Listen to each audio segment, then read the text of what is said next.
اعوذ باللہ من الشیطان الرجیم بسم اللہ الرحمن الرحیم الف لام میم ذالک الکتاب لا ریب فیہ ھدی للمتقین الذین یؤمنون بالغیب۔ سلسلہ کلام یہاں پہ آپ نظر تھا کہ اوصاف متقین ذکر ہو رہے تھے، اور ان میں پہلا بس متقین کے لیے جو خالق کائنات نے ذکر کیا کہا کہ وہ یؤمنون بالغیب۔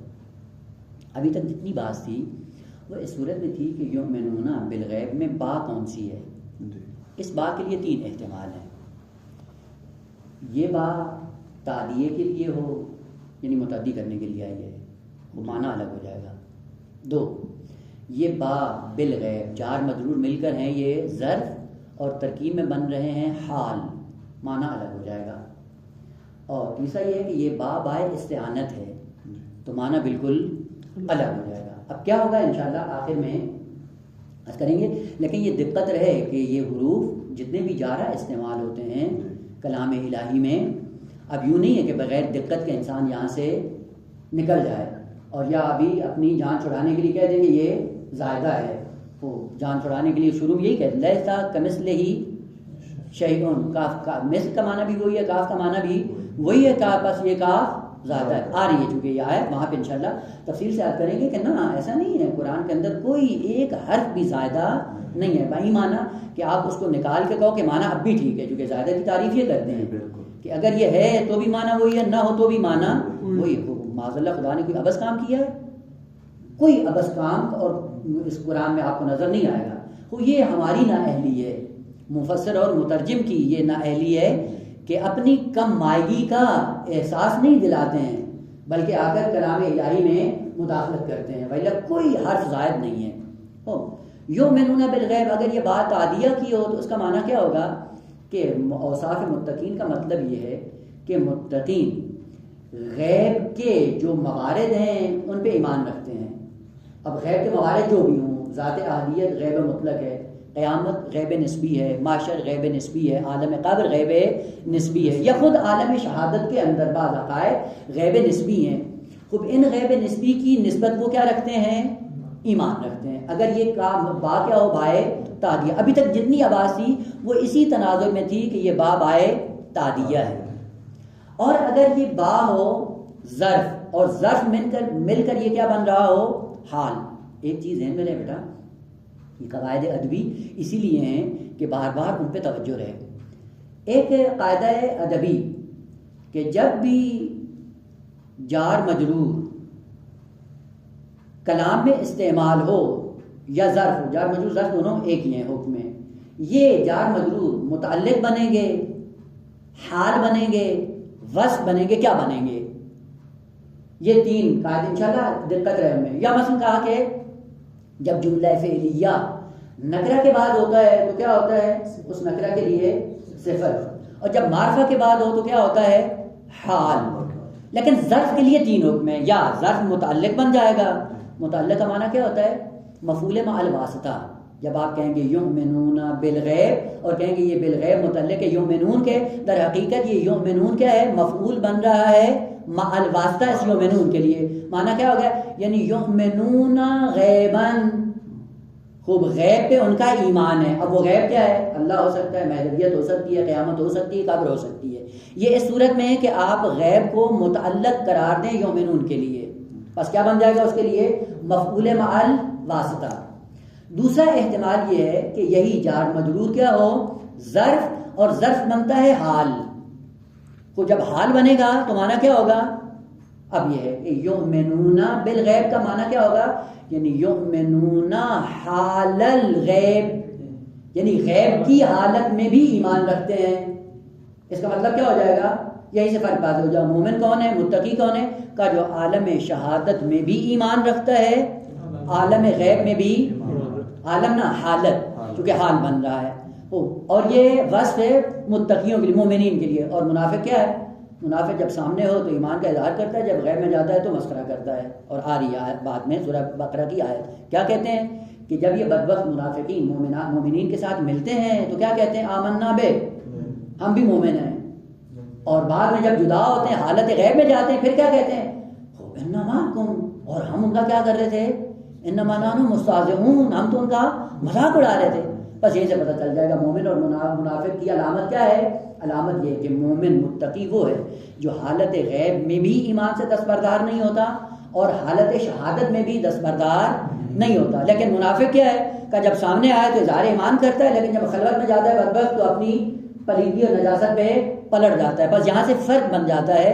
اور شروع میں خالق کائنات یہی فرق بیان کرنا چاہ رہا تھا کہ مومن کیا ہے، اس کے لیے حالت غیب اور حالت شہادت میں کوئی فرق نہیں ہے. جبکہ منافق ایسا ہے کہ حالت شہادت میں وہ ایمان کا اظہار کرتا ہے، لیکن جیسے ہی اپنے صاحبان عقیدہ کے ساتھ جا کر ملتا ہے تو پلٹ جاتا ہے. بس اگر بالغیب یہاں پہ ظرف ہو اور ظرف حال بن رہا ہو تو معنی اس کا الگ ہو جائے گا. بس یہاں پہ مطلب کون سا ذکر ہو رہا ہے بالغیب میں؟ یہ ذکر نہیں ہو رہا کہ خدا پہ ایمان رکھتے ہیں یا نہیں رکھتے ہیں، قبر پہ ایمان رکھتے ہیں یا نہیں، معاشر پہ ایمان رکھتے ہیں یا نہیں. اصل اس سے مراد یہ چیز ہے ہی نہیں، بلکہ یہاں پہ ایک حالت بیان ہو رہی ہے کہ مومن کی بھی دو حالتیں ہیں، جلوت خلوت. منافق کی بھی یہ دو حالتیں ہیں، جلوت اور خلوت. فرق مومنین میں کیا ہے کہ یہ جلوت و خلوت دونوں میں مومن ہے، جبکہ منافق جلوت میں مومن ہے، خلوت میں کافر ہے اور بدتر ہے. بس اگر ہم نے بالغیب کو ظرف بنایا تو ظرف بنے گا حال. اصل ایک حالت کو بیان کر رہے ہیں، اور یہ حالت کس لیے؟ کہا کہ مومن کی حالت یہ ہے کہ دائماً اس کی ایک ہی حالت ہے، دو گانا نہیں ہے، دوئیت نہیں ہے، دو روح نہیں ہے، منافق نہیں ہے. جیسے سامنے ہے ویسے خلوت میں بھی ہے. اور یہی بس خالق کائنات کو بیان کرنا مقصود تھا. بس دیکھیں معنی کہاں سے کہاں تک فرق کر جاتا ہے کہ ابھی تک جتنی بات تھی وہ فقط اس صورت میں تھی کہ یہ بالغیب متعلق ہے یومنون کے، اور متعلق کا معنی کیا ہوتا ہے کہ یہ مفعول مع واسطہ ہے، ڈائریکٹ مفعول نہیں ہے. جیسے آپ نے کہا ذهب زید امرا، امرا کیا ہے؟ مفعول بلا واسطہ ہے. لیکن من جاء بالحسنۃ، یہ بالحسنہ کیا ہے؟ مفعول ہے جا کے لیے، چونکہ اس کے متعلق ہے، بے کے ذریعے اس کا مفعول بن رہا ہے. اسے کہتے ہیں مفعول مع واسطہ، بے کے ذریعے مفعول بن رہا ہے. تو اگر بے کے ساتھ یہ مفعول بن رہا ہو تو اس کا مطلب کچھ اور ہے، اور اگر یہ حال ہوگا تو معنی کچھ اور ہے. خوب اب معنی کیا ہے؟ معنی یہ ہوگا کہ اگر یہ بالغیب حال بن رہا ہے یؤمنون کی واو سے، جو فاعل بن رہا ہے یعنی فاعل کی حالت بیان کر رہا ہے، اور فاعل کی حالت کیا ہے؟ اگر یہ خلوت اور جلوت دونوں میں کیا ہے؟ مومن ہے. اس لیے معنی کیا ہوگا؟ یؤمنون حال الغیب، کمائیں کہ حالت شہادت میں بھی کیا ہے؟ ایمان کا اظہار کرتے ہیں. بس غیبت میں تھوڑی سی مشکل آتی، غیبت کے لیے خالق کی کائنات ان کو محفوظ کر دیا، بس عالم شہادت میں بھی مومن ہے اور حالت غیب میں بھی مومن ہے. دیکھیں آگا کتنا فرق ہو گیا حقیقت میں. اور اگر ہوگا کہ یہ بالغیب اس کے لیے مفعول بن رہا ہے تو معنی کیا ہوگا؟ یعنی یؤمنون غیباً، غیب ایک بن جائے گی حقیقت، اس حقیقت کا اعتراف کرتے ہیں. اور وہ حقیقت کیا ہے؟ کبھی خدا ہے، کبھی مہدویت ہے، کبھی قبر ہے، کبھی منزل ہے، کبھی قیامت ہے. بس ایک فرق کرتا ہے. دو تیسرا کہ یہ بالغیب یہاں پہ با اصلاً بائے استعانت ہے، نہ تادیہ کی ہے نہ ظرفیت کی ہے، بلکہ بائے استعانت ہے. استعانت کا مطلب کیا ہے؟ آپ کہتے ہیں کتب تو بالقلم، یہاں پہ با کیا ہے؟ استعانت ہے. آپ کی لکھائی کس کے ذریعے سے ہے؟ بس با اگر استعانت کی ہو تو وہ کیا کرتی ہے؟ ابزار کو، وسیلے کو ثابت کرتی ہے، آلے کو ثابت کرتی ہے. تو یہاں پہ اگر بائے استعانت کی ہو تو کیا معنی ہوگا؟ یؤمنون بالغیب، معنی کیا ہوگا؟ غیب کے ذریعے یہ مومن ہے. کیا مطلب غیب کے ذریعے مومن ہے؟ اب چونکہ غیب بن جائے گا آلہ قلم کی طرح، آپ نے قلم کے ذریعے لکھا ہے تو یہاں پہ غیب سے مراد کیا ہوگا؟ قلب انسانی. قلب انسانی کیا ہے؟ ظاہر ہے یہ غائب ہے، غائب ہے. ہمارا ڈھانچہ نظر آتا ہے، حقیقت باطنی تو نظر نہیں آتی. بس یہاں پہ غیب سے مراد کیا ہو جائے گا؟ قلب انسانی. اور قلب ہے چونکہ غائب، یہی سے پتہ چلے گا کہ مومن کون ہے؟ کا جو دل سے ایمان لاتا ہے. بس یہاں پہ غیب کا معنی اب وہ سارے حقائق سے ہٹ جائے گا. اگر یہ با ہو استعانت کی تو آپ نے غیب کے ذریعے کسی حقیقت کو قبول کرنا ہے، اور وہ غیب کیا ہے؟ وہ قلب انسانی ہے، جو حقیقت پوشیدہ ہے، مخفی ہے، اس کے ذریعے آپ کو ایمان لانا ہے. بس یہیں سے پتہ چلتا ہے کہ اولاً ایمان کا تعلق آپ کے دل سے ہے، ثانیاً قلب آپ کا ہے مخفی، بس ایمان بھی آپ کا ہے مخفی. ہمیں کیسے پتہ چلے گا؟ کہ وہ اعمال کے ذریعے انشاءاللہ آپ پتہ چلے گا. اعمال آپ کے قلب کی کیفیت کو نمایاں کریں گے، وإلا اگر عمل مجھ سے سرزد نہ ہو آپ کو کبھی نہیں پتہ چل سکتا کہ میرے دل میں کیا ہے.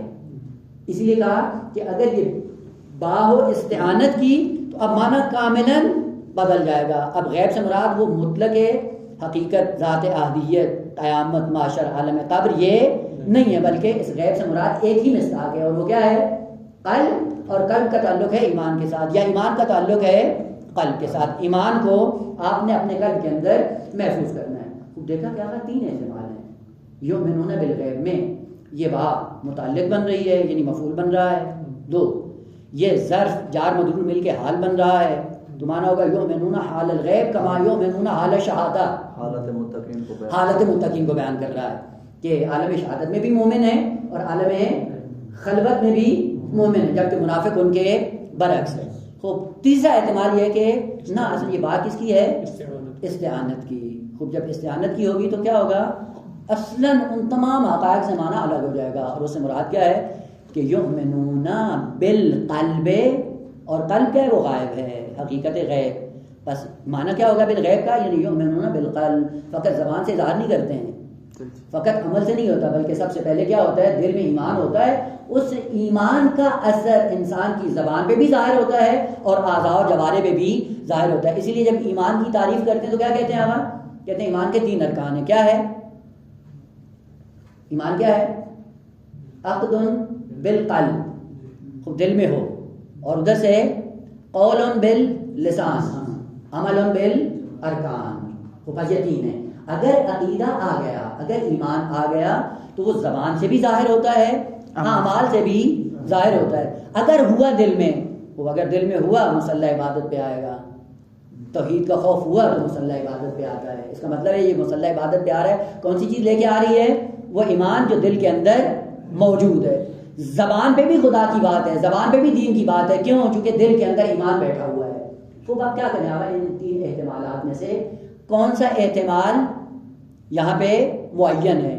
آیا یہاں پہ مفعول بن رہا ہے، حال بن رہا ہے، یا بائے استعانت کی ہے؟ اور استعانت کے ذریعے اشارہ ہے کہ ایمان کا تعلق آپ کے قلب کے ساتھ ہے. قلب کے ساتھ ایمان کی حقیقت کو قبول کریں. کون سا احتمال ہے ان 3 میں سے؟ کون سا قوی ہے؟ اب ایک آپ مطالعہ کر لیں. 3 احتمال میں نے رکھ دیے. اب دیکھیں خود آپ کے مطالعے میں کون سی چیز معین ہوتی ہے. اور چونکہ بات یہ طلبگی ہے، وہ اگر کوئی عامی آدمی سنے گا تو اس کو سمجھ میں نہیں آئے گی. لہٰذا آپ دیکھیں، مطالعہ کریں، اگلے درس تک آپ کو فرصت ہے. دیکھیں کہ ان 3 اقوال میں سے کون سا قول زیادہ معتبر ہے. اب دیکھتے ہیں کہ کیا ہے. ابھی تک جو بیان ہوا ہے انشاءاللہ اس کے تناظر میں اب دیکھیں. اب شواہد قرآنی کے ہیں، انشاءاللہ آپ مطالعہ کریں. تھوڑی سی فرصت دے رہا ہوں کہ آپ لوگ بھی تھوڑا سا تجسس کریں. اگر نہیں ہو تو انشاءاللہ میں خود اگلے اس مباحثے میں عرض کر دوں گا. خوب آئے مطلب دیگر کی طرف. وہ کیا تھا کہ آغا عمل میں فوراً وارد ہو گیا الذین یؤمنون بالغیب، اور اس کے بعد یقیمون الصلاۃ. کہا کہ عقیدے سے فوراً کہاں پہ منتقل ہوا ہے خدا؟ عمل پہ. وہ عرض کیا تھا کہ عمل اور عقیدے میں کوئی ارتباط نہیں ہے، اور دلیل بھی عرض کی تھی کہ قطعاً جہاں پہ عقیدہ ہو تو عمل سے ثابت ہو یہ ممکن نہیں ہے. وہ موارد تخلف بہت زیادہ ہے. کتنے ایسے لوگ ہیں جو عقیدے کی دنیا میں موحد ہیں لیکن مقام عمل میں بالکل برعکس بدعمل ہیں. اس سے پتہ چلتا ہے کہ عمل اور عقیدے میں مستقیماً کوئی رابطہ نہیں ہے. وہ بیچ میں ایک کڑی ہے، اس کڑی کے سائے میں عمل انسانی کا ارتباط ہوتا ہے عقیدے سے. اور وہ بیچ والی کڑی کیا ہے؟ خلق اور اخلاق ہے. اخلاق کے ذریعے انسان عمل سے وابستہ ہوتا ہے. بس عمل ہمیں اخلاق تک لے کے جاتا ہے، اخلاق ہمیں عقیدے تک لے کے آتا ہے، یا ادھر سے آئیں عقیدے سے اخلاق جنم لیتا ہے اور اخلاق سے عمل جنم میں لیتا ہے. اور یہاں پہ عرض کیا تھا کہ ان میں سے کون سی اصل ہے؟ عرض کیا تھا کہ معرفت اصل ہے، عمل فرع ہے. فرع کا مطلب یعنی ایک اصلی حقیقت ہے بنام معرفت، بنام عقیدہ، اور عمل کیا ہے؟ وہ متفرع ہے اس عقیدے پر. اور عرض کیا تھا کہ عمل ختم ہو جاتا ہے جبکہ معرفت کا سلسلہ انسان کے لیے جاری و ساری رہتا ہے. اب آئیں اسی کو مبرر کرنے کے لیے پہلے بھی عرض کیا تھا دلیل دیگر. وَاعْبُدْ رَبَّكَ حَتَّى يَأْتِيَكَ الْيَقِينُ. وَاعْبُدْ رَبَّكَ یہ کیا ہے؟ عمل.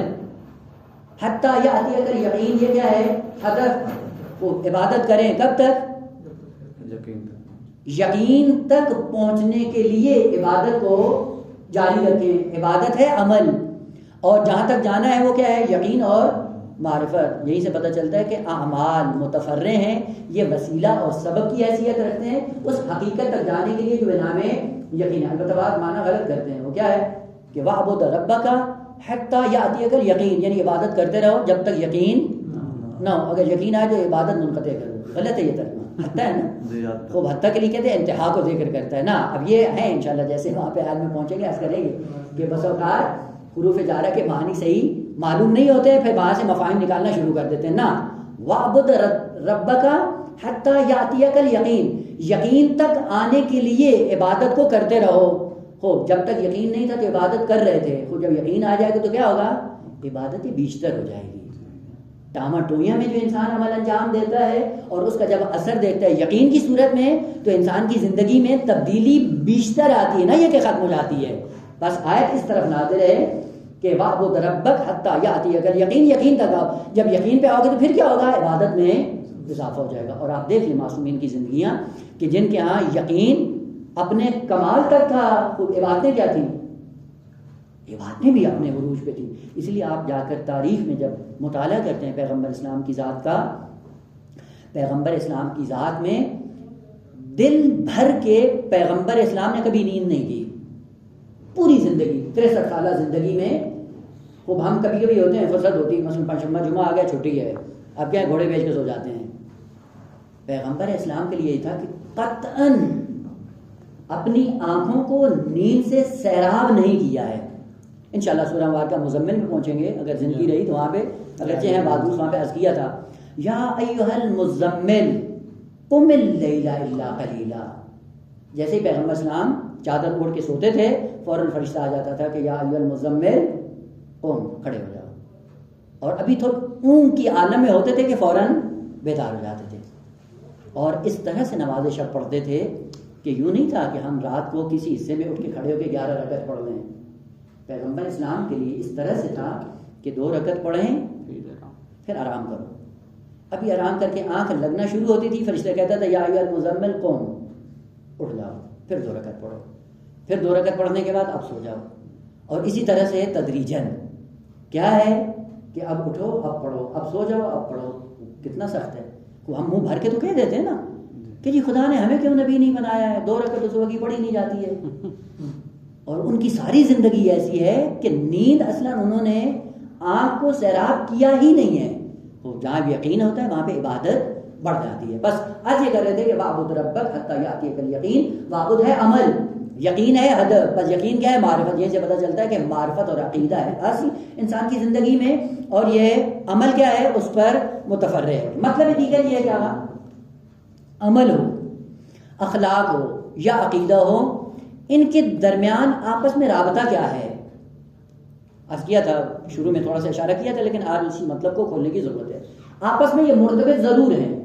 وہ مرتبط کس صورت میں؟ ایک ارتباط یہ ہے کہ عقیدہ علت بنے اخلاق کی، اخلاق علت بنے عمل کی. تو بس عمل بھی معلول، اخلاق بھی معلول، علت کیا ہے؟ عقیدہ. اور آپ کو پتہ ہے کہ کبھی کبھی معلول بھی اپنی علت میں مؤثر ہوتا ہے، یعنی رابطہ طرفینی ہوتا ہے. ایک علت معلول میں مؤثر ہوتی ہے ایک جہت سے، اور وہ معلول پلٹ کر علت میں مؤثر ہوتا ہے کسی دوسری جہت میں. ان کو کہا جاتا ہے کہ مفاہیم کیا ہے آپس میں، ان کے درمیان رابطہ تاثیر و تاثر کا ہے. تاثیر و تاثر، تاثیر یعنی اثر چھوڑنا، تاثر اثر کو لینا. ان کے درمیان جو رابطہ ہے عقیدہ اخلاق اور عمل میں، رابطہ تاثیر و تاثر کا ہے. یہ ایک جانبہ نہیں ہے، یعنی فقط عقیدہ مؤثر ہو اخلاق میں اور اخلاق مؤثر ہو عمل میں، یوں نہیں ہے، بلکہ برعکس پلٹ کر عمل مؤثر ہے اخلاق میں اور اخلاق مؤثر ہے عقیدے میں. بس دونوں طرفینی تاثیر و تاثر ان کے اندر پایا جاتا ہے. اسی لیے آپ جا کر دیکھیں، آپ کبھی کبھی وہی اخلاق وہ صفات نفسانی ہے نا، صفات نفسانی جب قلب انسانی میں، نفس انسانی میں آ کر بیٹھ جاتی ہیں تو مقام عمل میں انسان کو روک لیتی ہیں. اگر آپ کے نفس کے اندر صداقت جو عنوان وصف انسانی بیٹھ گئی ہو تو یہی وصف آپ کو کلام کے اندر آ کے روک لیتا ہے کہ آپ جھوٹ کی نسبت منہ کو نہیں کھولتے ہیں. بس یہاں پہ صفت صداقت مؤثر بنی کس میں کہ آپ نے جھوٹ نہیں بولا، پلٹ کر جھوٹ جب نہیں بولا تو کیا کیا؟ یہی جھوٹ نہ بولنا پھر مؤثر ہے آپ کی اس صفت نفسانی میں، مزید اس کے اندر نورانیت پیدا کر دیتی ہے. بس اعمال پلٹ کر اس میں مؤثر ہوتے ہیں اور وہ صفات پلٹ کر ان اعمال میں مؤثر ہوتے ہیں. نمونہ باقی بھی بہت زیادہ ہے. مثلا آپ کو عادت ہو گئی ہے کہ آپ کبھی بھی حلال کے لقمے کے علاوہ کوئی لقمہ اپنے منہ سے نیچے نہیں اتاریں گے. کیوں نہیں اتار رہے ہیں؟ اس لیے کہ پیچھے نفس مانے بن رہا ہے. نفس کے اندر ایک عقیدہ ہے خوف خدا کے نتیجے میں اپنے آپ کو آپ نے لقمہ حرام سے بچا لیا. جیسے لقمہ حرام کو آپ نے استعمال نہیں کیا، لقمہ حلال کو گلے سے اتارا، تو یہ لقمہ حلال پلٹ کر پھر آپ کے عقیدے میں مؤثر ہوگا یا نہیں ہوگا؟ یقیناً مؤثر ہوگا. بس اسے کہتے ہیں رابطہ تاثیر و تاثر. اور اس کا نمونہ دیکھیں میدان کربلا میں کہ واقعاً عمل کا عقیدے میں اثر ہوتا ہے اور عقیدے کا بھی عمل میں اثر ہوتا ہے. امام حسین علیہ السلام نے کیا فرمایا کہ مولعت ابدانہم من الحرام، لقمہ حرام کی تاثیر تھی کہ آج یہ حجت خدا کو قربتاً الی اللہ کی نیت کر کے ذبح کر رہے ہیں. اور یہ لقمہ حرام کہاں سے آیا تھا؟ یہ تاریخی مطلب ہے کہ جیسے ہی پیغمبر اسلام دنیا سے گئے اور بیت المال کے اندر بانٹ شروع ہوئی، لقمہ حرام آیا صحابیوں میں، اور ان صحابیوں نے لقمہ حرام کھا کر اپنی اولاد کی تولید کی، کیا کی؟ آغاز کیا. یعنی اولادیں لقمہ حرام کے نتیجے میں دنیا میں آئیں. اور لقمہ حرام کا اثر کا میدان کربلا میں آ کے ظاہر ہوا. کھایا کب تھا؟ 11 ہجری میں. اثر کب ہو رہا ہے؟ 61 ہجری میں. بس ہو سکتا ہے کہ لقمہ حرام کسی زمانے میں آ کر اپنا اثر دکھائے. یہاں سے نتیجہ کیا نکلا کہ عمل اخلاق میں مؤثر ہے، اخلاق عمل میں مؤثر ہے. کمائیں کہ اخلاق عقیدے میں مؤثر ہے اور عقیدہ اخلاق میں مؤثر. اس کے لیے قرآن آیت پہلے بھی پیش کی تھی، وَإِلَيْهِ يَصْعَدُ الْكَلِمُ الطَّيِّبُ. کلمہ طیب کہاں جاتا ہے؟ اللہ کی بارگاہ میں. وَالْعَمَلُ الصَّالِحُ يَرْفَعُهُ. وہ عمل صالح کیا کرتا ہے؟ اس کو مزید رفعت کا باعث بنتا ہے. بس یہ عمل اگر مؤثر نہیں ہے تو اس عقیدے میں رفعت کیسے آ گئی؟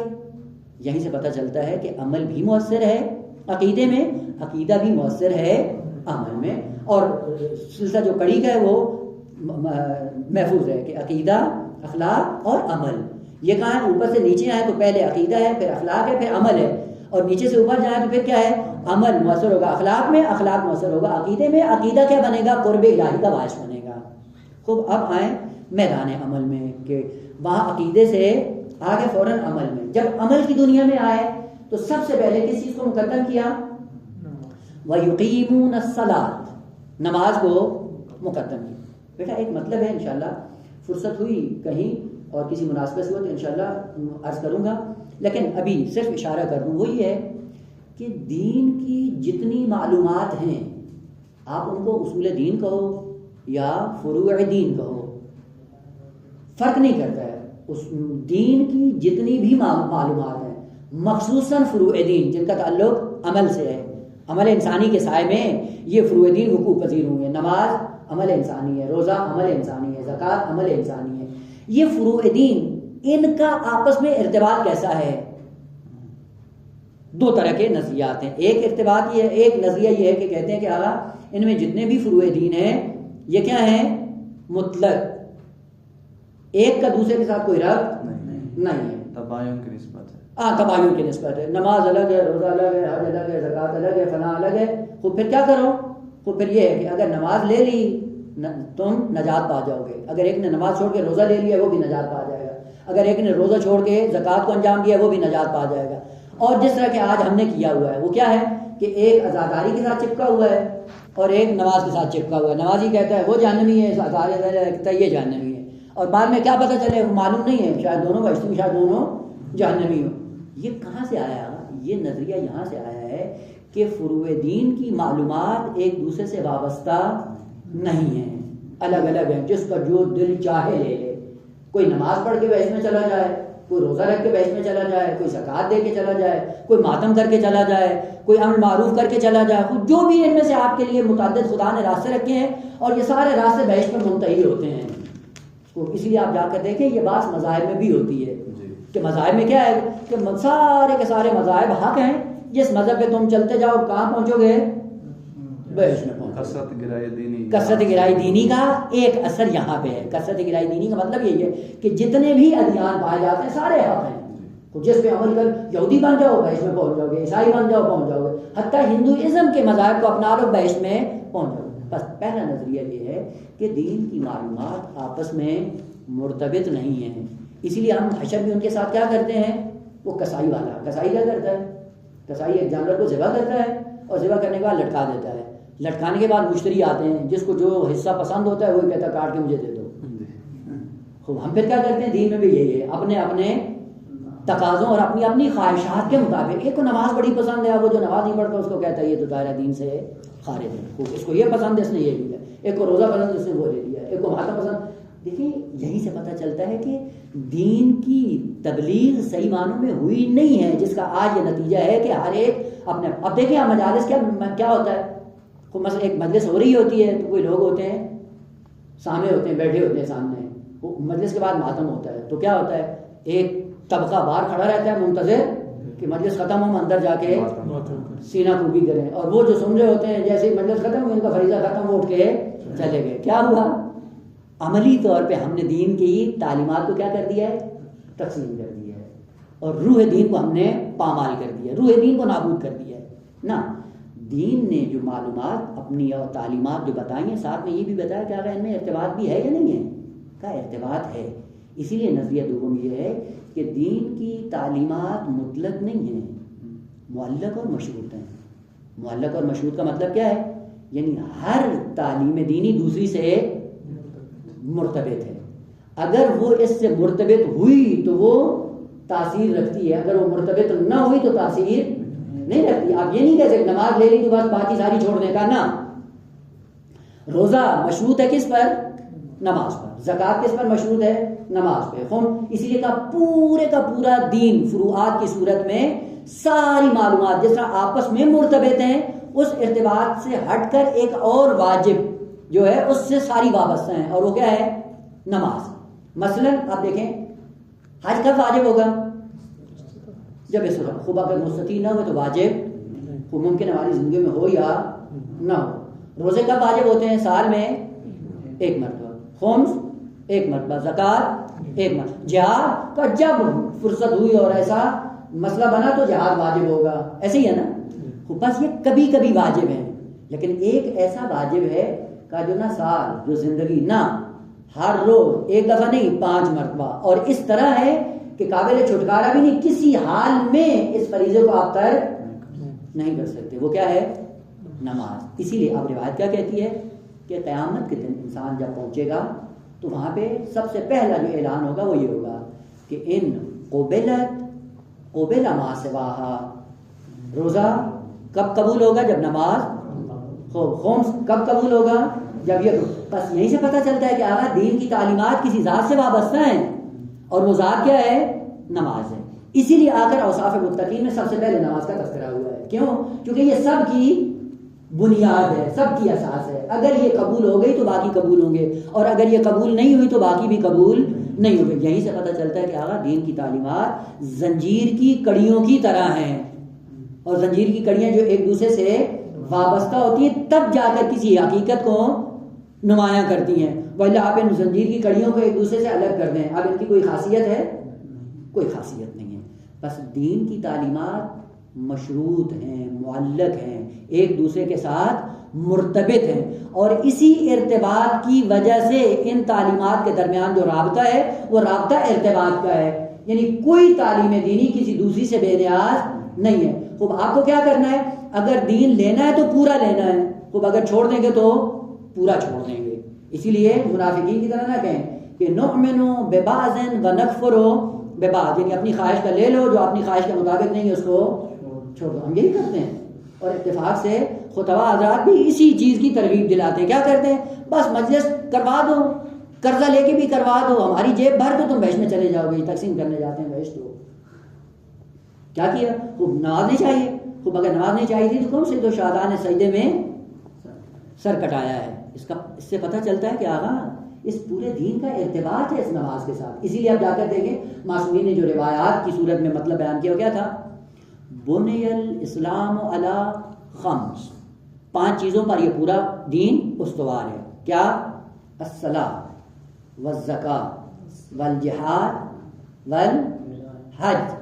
یہ 4. البتہ یہ کبھی کہیں پہ حج ہے، کہیں پہ صوم ہے، یہ سارے چونکہ یہ بعنوان نمونہ ذکر کیا ہے. وہ جو خمس میں 4 ارکان ولایت سے ہٹ کے ہیں وہ بعنوان مثال ہیں. پہلا فروع دین تو موٹی تقسیم کے مطابق کتنے ہیں، 10 ہیں. البتہ باقی روایات میں ان بقیہ کا بھی تذکرہ ہے، لیکن اہم مطلب کیا ذکر کرنا تھا معصوم کو، تاکہ یہ سارے کے سارے فروع دین ایک اصل میں جڑے ہوئے ہیں، اور وہ کیا ہے، والولایت وما نودی بشیء بمثل ما نودی بالولایت. نماز پہ سارا دین، اور نماز کس پہ ہے؟ ولایت. اور ولایت کیا ہے؟ عقیدہ نہیں ہے عزیز من. یہی مشکل ہے. کم از کم جب آپ روایات کے باب میں آتے ہیں، ادبیات کے قوانین کو وہاں پہ جاری کر کے معصوم کے کلام کو سمجھنے کی کوشش کریں. اور وہ کیا ہے؟ کیا کہا؟ صلاۃ، زکوٰۃ، حج، جہاد، ولایت. وہ صلاۃ کیا ہے؟ عمل ہے یا نہیں؟ عمل انسانی. زکوٰۃ عمل انسانی. حج عمل انسانی. جہاد عمل انسانی. وہ ولایت کیا ہے؟ عمل انسانی. بس یہ بتاتا ہے کہ یہ ولایت عقیدے کا نام نہیں ہے، خیالات کا نام نہیں ہے، ملنگیت کا نام نہیں ہے کہ ولایت ہم نے ہاں جی بڑے مولائی ہیں. کیا ہے؟ یعنی سوٹا لگا کے جب بے ہوش ہو جائیں تو کیا ہے؟ یہ بڑے مولائی ہیں. یہ ولایت نہیں ہے. ولایت کیا ہے؟ یہ بھی مقام عمل میں عمل ہے آپ کا، جس کو آپ نے انجام دینا ہے. اور وہ کیا ہے؟ کہ اقتدار کو آپ نے صاحب اقتدار تک پہنچانا ہے. اور وہ ولایت کس کے پاس ہے؟ ائمہ طاہرین کے پاس. وہ ولی ہیں آپ کے، وہ نظام الہی کو نافذ کریں گے. خوب آپ نے کیا کرنا ہے؟ آپ نے زمینہ فراہم کرنا ہے ان کی ولایت کے لیے. خوب زمینیں فراہم ہوتے ہیں خیالات کی دنیا میں یا میدان عمل میں؟ خوب میدان عمل میں. بس یہاں پہ ولایت فروع دین کا حصہ ہے. یہ ولایت اصول دین کا حصہ نہیں ہے. اور نعرہ بھی نہ لگوائیں ولایت کہہ کے ہاں جی دل میں ان کی محبت رکھ لینا. یہ ولایت عملی ولایت ہے. البتہ فرصت ہوگی تو عرض کروں گا، ولایت دو طرح سے ہوتی ہے. ایک ولایت وہ ہے کہ جس کا معنی ہے قرب الہی، جسے کہتے ہیں موالات. موالات میں کیا ہوتا ہے؟ دو چیزوں کے درمیان جب فاصلہ کم ہو جاتا ہے، ختم ہو جاتا ہے، تو کیا کہتے ہیں؟ آپس میں یہ مرتبط ہیں، موالات ہیں. اس لیے وضو میں کیا کرتے ہیں ہم؟ موالات شرط ہے. یعنی ایک اس کو دھونے کے بعد دوسرے میں اتنا فاصلہ نہ آئے کہ آپ کا وضو ٹوٹ جائے، خراب ہو جائے، نہ پے در پے. بس موالات کیا ہے؟ دو حقیقتوں کے درمیان فاصلے کا کم ہو جانا. یہ جب فاصلہ کم ہوگا تو کیا ہو جائیں گی؟ دونوں چیزیں ایک دوسرے کے قریب آ جائیں گی. یہ ولایت کیا ہے؟ یہ قرب الہی کا ذریعہ ہے، یہ کمال انسانی ہے. اور اس کے لیے سب کو دعوت دی گئی کہ تم بھی نماز کے ذریعے، افعال کے ذریعے، دین کے ذریعے آہستہ آہستہ کیا کرو؟ اپنے آپ کو اللہ کے قریب کرو، فاصلہ کم کرو. جب ولایت آ جائے گی، اللہ کے قریب آ جاؤ گے، اس قربت کے بعد خالق کائنات بعضوں کو یہ ذمہ داری سونپ دیتا ہے کہ تم جو میری بارگاہ میں آئے ہو، جس راستے سے چل کے آئے ہو، جاؤ اس بشریت کے اندر اور اس بھٹکی ہوئی بشریت کا ہاتھ تھام کر میری بارگاہ میں لے آؤ. وہاں سے کیا دیتا ہے خدا؟ ذمہ داری.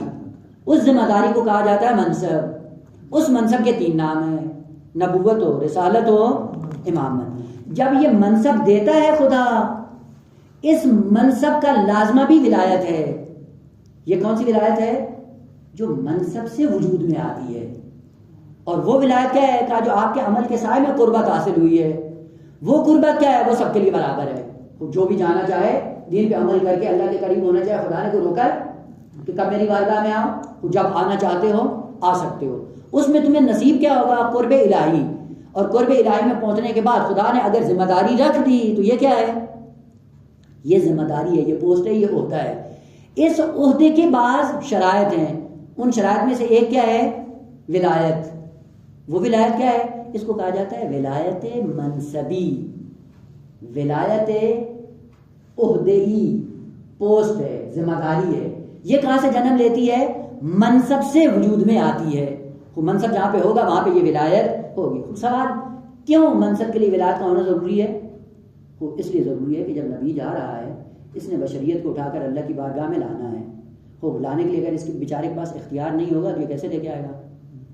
آپ جا کر دیکھیں کیا کہتے ہیں. کہتے ہیں جی ہمیں کیا بنا دیا ہے؟ پریزیڈنٹ، صدر مملکت بن گئے. لیکن صدر مملکت بننے کے بعد کیا کہتے ہیں؟ کوئی اختیار نہیں. وہ کیا کہتے ہیں لوگ؟ پاکستان وہ ہمیں پاگل بنایا ہوا ہے.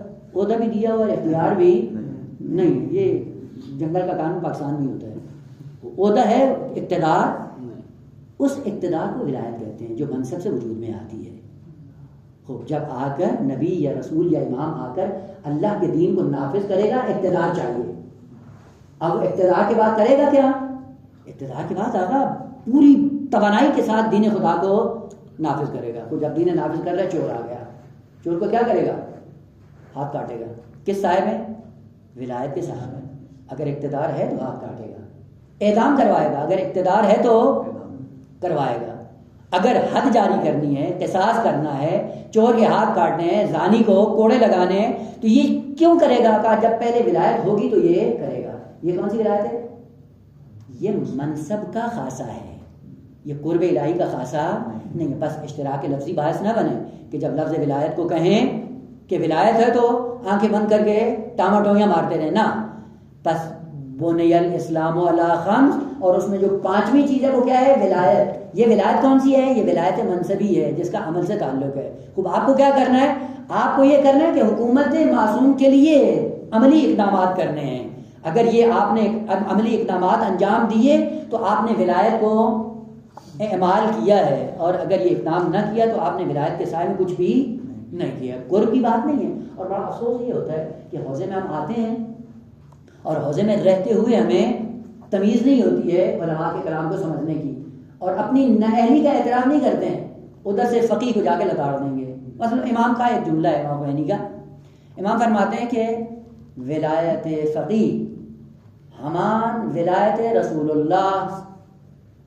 ولایت فقیہ کیا ہے؟ وہی رسول خدا کی ولایت ہے۔ اب مجھ جیسے نااہل جو دین کی ایک الف بے نہیں جانتے ہیں، دیکھو جی یہ ایک عجیب بات ہے، یہ پیر جمال ہم کیا کہتے ہیں، فقیہ کو اٹھا کے پیغمبر کے برابر کھڑا کر دیا۔ بس بس آئے حوضے میں کچھ توفیقات دو خالق کائنات سے، یہیں بیٹھ کے پڑھو کیا مراد ہے خمینی کی، کیا کہا ہے اس نے، اور کہاں پہ فرق ہے اور کہاں پہ فرق نہیں ہے۔ رسول اسلام نے آ کر کیا کیا؟ مدینے کی سرزمین پہ کیا کیا؟ حکومت اسلامی تشکیل دی۔ جب حکومت اسلامی تشکیل دی، دین کو نافذ کیا یا نہیں کیا؟ جنہوں نے دین کی مخالفت کی ان کو سزائیں دی یا نہیں دی؟ وہ جو سزائیں دی تھی کس بنیاد پہ؟ کوئی اقتدار تھا یا نہیں تھا؟ وہ مثلا چور کو جو کوڑے مارے ہیں، یا چور کے جو ہاتھ کاٹے ہیں، یا زانی پہ جو کوڑے چلائے ہیں، وہ کس لیے چلائے ہیں؟ اقتدار تھا یا نہیں تھا؟ تو مکہ میں یہ اقتدار نہیں تھا۔ مکہ میں تو خود بیچارے چھپ کے رہتے تھے، آخر نیشے پہ بیدالے میں، اور اس کے بعد کیا ہے کہ ہجرت کر جاؤ۔ وہاں پہ تو نافذ نہیں کر سکے۔ وہاں پہ آپ کہیں ثابت کر سکتے ہیں مکہ کی سرزمین پہ پیغمبر اسلام نے کسی کو کوڑے مروائے ہوں، کسی کے ہاتھ کاٹے ہوں؟ کیوں نہیں کاٹے؟ اصلی ولایت نہیں ہے۔ کون سی ولایت نہیں ہے؟ اقتداری ولایت حکومتی، اور وہ ولایت جو منصب کا خاصہ ہے۔ انشاءاللہ اگر کبھی بات ہوئی تو آج کریں گے کہ یہ جو منصب ہے ان سے کتنی چیزیں جنم لیتی ہیں، نبوت اور رسالت و امامت سے کتنی چیزیں اس سے پھوٹتی ہیں۔ اب اس میں حکومت بھی نکلتی ہے، اس میں ولایت بھی نکلتی ہے، اس میں قضاوت بھی نکلتی ہے، اس میں مرجعیت بھی نکلتی ہے۔ اب یہ سارے اوصاف ہیں جو منصب سے جنم لیتے ہیں۔ ان میں سے ایک کیا ہے؟ ولایت۔ یہ ولایت کس کا خاصہ ہے؟ یہاں منصب کا۔ خود جہاں پہ منصب ہوگا یا یہ ولایت ہوگی، اور اگر یہ منصب نہیں ہوگا تو ولایت بھی نہیں ہوگی۔ نہ نقص نہیں ہے۔ اس لیے اب چونکہ بات یہ نہیں ہے، اب وہ ولایت کب آتی ہے اسی کے لیے اس روایت کو ابھی انشاءاللہ اگلے نقطے میں شاید یہ مسئلہ آسان تو بلے۔ بس ولایت کیا ہے؟ جو منصب سے جنم لیتا ہے۔ خوب اب سوال، جب چور آتا تھا پیغمبر اسلام کے سامنے اور اس نے چوری کی ہوتی تھی، اسلام کا حکم کیا ہے کہ اس کے ہاتھ کاٹ دو، تو یہ ہاتھ جو کاٹ رہا ہے پیغمبر کس کے سائے میں ہے؟ ولایت اور اقتدار اور قدرت کے سائے میں، کاٹ دیے۔ وہ فقیہ نے بھی حکومت اسلامی تشکیل دی غیبت کبریٰ کے زمانے میں۔ اب کیا ہے؟ کہا یہ ولایت وہی ہے رسول والی یا نہیں؟ کیا مطلب؟ یعنی اب فقیہ کو حق نہیں پہنچتا کہ چور کے ہاتھ کاٹے؟ آپ کہو کہ نہیں چونکہ یہ فقیہ ہے، نبی نہیں ہے، اب اس کے لیے حکم شریعت بدل جائے گا، نا تمہیں حق نہیں ہے چور کے ہاتھ کاٹنے کا۔ وہ کام وہی کرے گا جو پیغمبر نے کیا ہے۔ اگر زانی آئے تو پیغمبر کہتے تھے کہ چونکہ میں پیغمبر ہوں، میں نے دین کو نافذ کیا، میں 100 کوڑے ماروں گا۔ خوب جب فقیہ نے حکومت تشکیل دی تو کہا نہ تیری ولایت وہ نہیں، تو کیا کرو؟ تم فقیہ کو 50 مارو۔ ولایت کا معنی یہ نہیں ہے۔ وہ ولایت جس سے نفاذ دین ہوتا ہے، اور نفاذ دین کے لیے جن قوانین پہ رسول اسلام عمل کرتے ہیں 100% وقی بھی اسی پہ عمل کرے گا، اور اسی کا نام کیا ہے؟ ولایت۔ اس لیے خمینی ہے کبیر نے کیا کہا کہ آقا وہی ولایت ہے، چور کے وہ ہاتھ کاٹتے تھے فقیہ بھی کاٹے گا، زانی کو 100 کوڑے مارتے تھے فقیہ بھی 100 مارے گا، اگر کہیں پہ قصاص کرنا ہے، اعدام کرنا ہے جیسے پیغمبر کرتے تھے یہ بھی کریں گے، جس کو پیغمبر نے رجم کیا ہے اگر وہ شرائط کسی اور مدرے میں آ جاتے ہیں تو فقیہ بھی ان کو رجم کرے گا۔ اس ولایت سے مراد یہ ہے ولایت حکومتی، نہ ولایت قربی۔ اس کا معنی یہ نہیں ہے کہ جو مرتبہ پیغمبر اسلام کا ہے فقیہ وہاں پہ جا پہنچتا ہے، اصلا خاک پا نہیں ہے فقیہ اس اعتبار سے۔ بس ایک ولایت ہے رتبی جو قرب الہی کا سبب بنتی ہے، وہ کس کے لیے؟ وہ آپ کے عمل سے جتنا آپ قریب ہونا چاہتے ہو جاؤ، کوئی رکاوٹ نہیں ہے. لیکن ایک ولایت منصبی ہے کہ ولایت منصبی میں آپ کو دین کو نافذ کرنا ہے. دین کو نافذ کرنے کے آپ کا اختیارات ہونے چاہیے اور ان اختیارات کے سائے میں آپ آ کر دین کو نافذ کرو. اس ولایت کے لیے آپ کو اور مجھے کام کرنا ہے. اس لیے غیبت کبریٰ کے زمانے میں کیا کریں؟ یوقتئون للمہدی سلطانہ. آپ کی ذمہ داری یہ بنتی ہے کہ مہدویت کی حکومت جہانی کے لیے کیا کراؤ؟ زمینہ سازی کرو. زمینہ سازی کی ہم نے. ہمارا نظریہ ہی یہی ہے. پاکستان میں کیا کہتے ہیں؟ یہ وہاں تو نظام ولایت فقیہ جاری ہو ہی نہیں سکتا ہے، ہاتھ رکھ کے بیٹھ جاؤ. یہ اسلام نے سکھایا تھا. آپ یقین جانے بڑا افسوس ہوتا ہے، یہاں ان سے پڑھ کے جاتے ہیں، جب وہاں پہ پہنچتے ہیں تو کیا کرتے ہیں؟ وہ یہاں تو یہ نظام طاغوتی ہے فلاں. وہ پیغمبر اسلام جب مبعوث ہوئے تو مکہ کی سرزمین پہ کیا تھے؟ دو بڑی بڑی طاقتیں تھیں، روم اور ایران. اصل مکہ کو کسی کھاتے میں بھی نہیں لایا جاتا تھا. تو پھر پیغمبر بھی یہ کہ تو روم اور ایران کے ہوتے ہوئے تصور ہی نہیں ہے کہ یہاں پہ اسلام کو نافذ کیا جائے.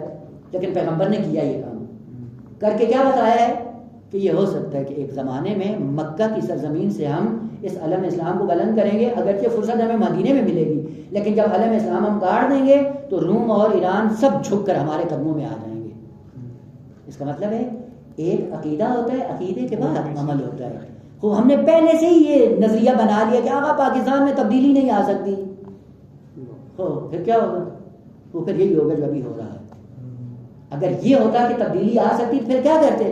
وہ پہلے مرحلے میں اپنی اصلاح کرتے، دوسرے مرحلے میں اپنے رشتہ داروں کے اندر، اور پھر آہستہ آہستہ بڑھتے بڑھتے پھر کیا ہوتا؟ وہ 50 سال کے بعد نسل نوجوان کی تربیت کرتے اور یہ نسل نوجوان 50 سال کے بعد آ کر نظام طاغوت کو اکھاڑ کے باہر پھینک دیتے. یہ ذمہ داری بنتی ہے نہیں بنتی؟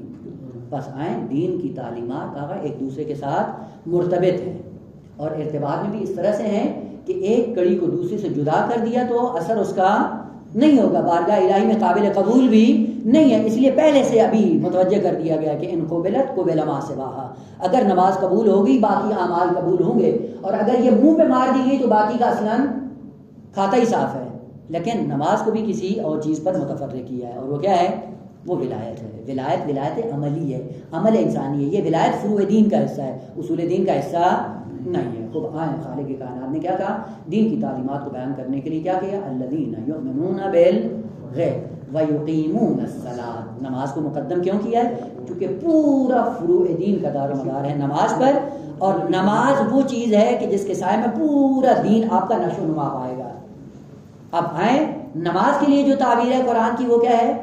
یقیمون الصلاۃ. نماز کو اقامہ کرنا ہے، برپا کرنا. اب وہ دیکھیں گے قرآن کی آیات کے سائے میں کہ ہم نماز کو برپا کرتے ہیں یا نہیں کرتے. بس پہلا مطلب یہ ذہن میں رکھ لیں کہ دین کی معلومات زنجیروار ایک دوسرے کے ساتھ مرتبط ہیں. جب ساری چیزیں ایک ساتھ ہوں گی تو ان کا اثر ہوگا، اور اگر بعض ہوئی اور بعض نہ ہوئی تو اثر نہیں ہوگا. مثلا آپ کو چائے پینی ہے دودھ کی، تو کیا کریں؟ دودھ بھی ہو، پتی بھی ہو، چینی بھی ہو، پانی بھی ہو، آگ بھی ہو، اور آپ کے اندر عقل و شعور بھی ہو کہ اپنے آپ کو نہ جلا بیٹھے، چولہا جلائیں اور اس پہ رکھ کے ٹائم لگا کے پھر بنائیں. وہ ان میں سے اگر ایک دو چیزیں ہٹا دیں، نکال دیں، چائے بن جائے گی؟ یہی مشکل ہے. آج جو دین کی ترویج کی جا رہی وہ کیا ہے؟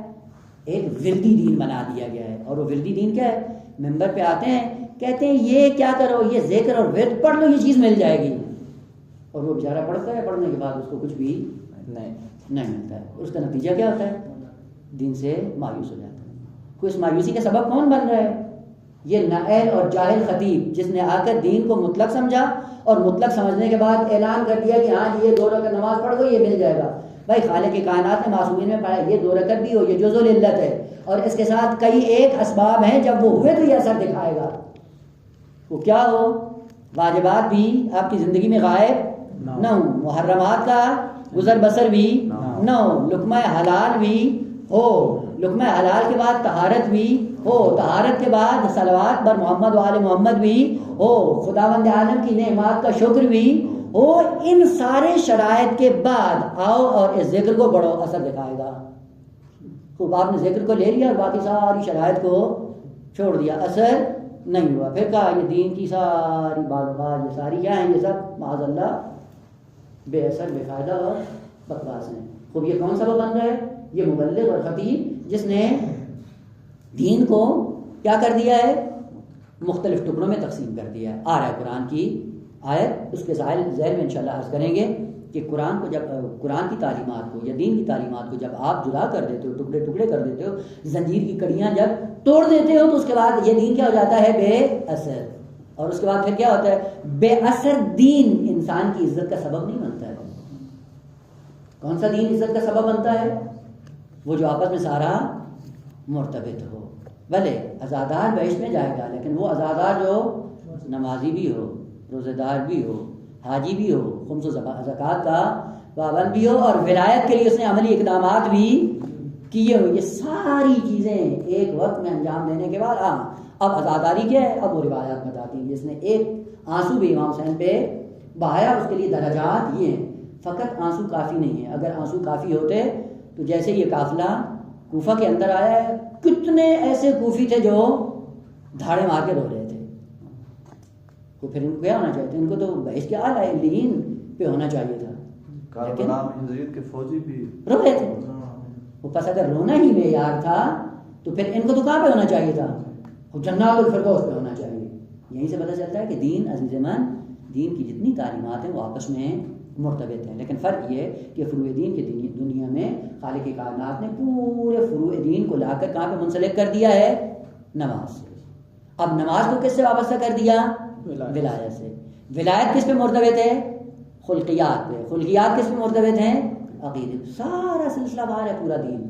جب لینا ہے تو پورا لو، آدھا لوگے تو گویا آپ نے کچھ بھی نہیں لیا ہے.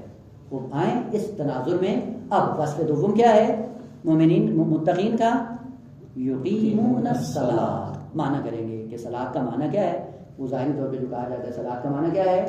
نماز. اب وہ نہیں ہے، انشاءاللہ جیسے ہی آئے گا قرآنی آیات کے ساتھ عرض کریں گے کہ صلاۃ فقط نماز کا نام نہیں ہے. کیا ہے کہ انشاءاللہ بعد میں عرض ہوگا. الحمدللہ.